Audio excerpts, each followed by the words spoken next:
చిత్ర నిర్మాణానికి శ్రీకారం చుట్టారు. ఘంటసాల సంగీత దర్శకుడు. జానపద గీతాలు రాయడంలో ప్రసిద్ధి పొందిన కొసరాజును పిలిపించారు. సన్నివేశాన్ని వివరించి ఆవు కోసం ఒక పాట రాయమన్నారు దర్శకుడు సిఎస్ రావు.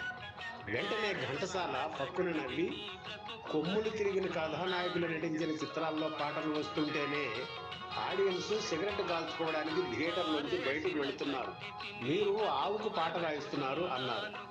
మన సినిమాలో ఆవుకు ఎంతో ప్రాధాన్యం ఉంది.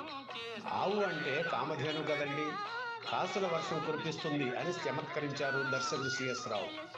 ఇది ప్రత్యేకమైన పాట, మిగిలిన పాటలతో పోలిక లేదు. అసలు ఆవు మాటలు ఎలా ఉంటాయి, దాని ఊహలు ఎలా ఉంటాయి, ప్రేక్షకులు నవ్వకుండా శభాష్ అనిపించేలా పాట రాయడం నిజంగా పెద్ద సమస్యే. అందుకు ఒకరోజు టైం తీసుకొని బాగా ఆలోచించి పాట రాశారు కొసరాజు.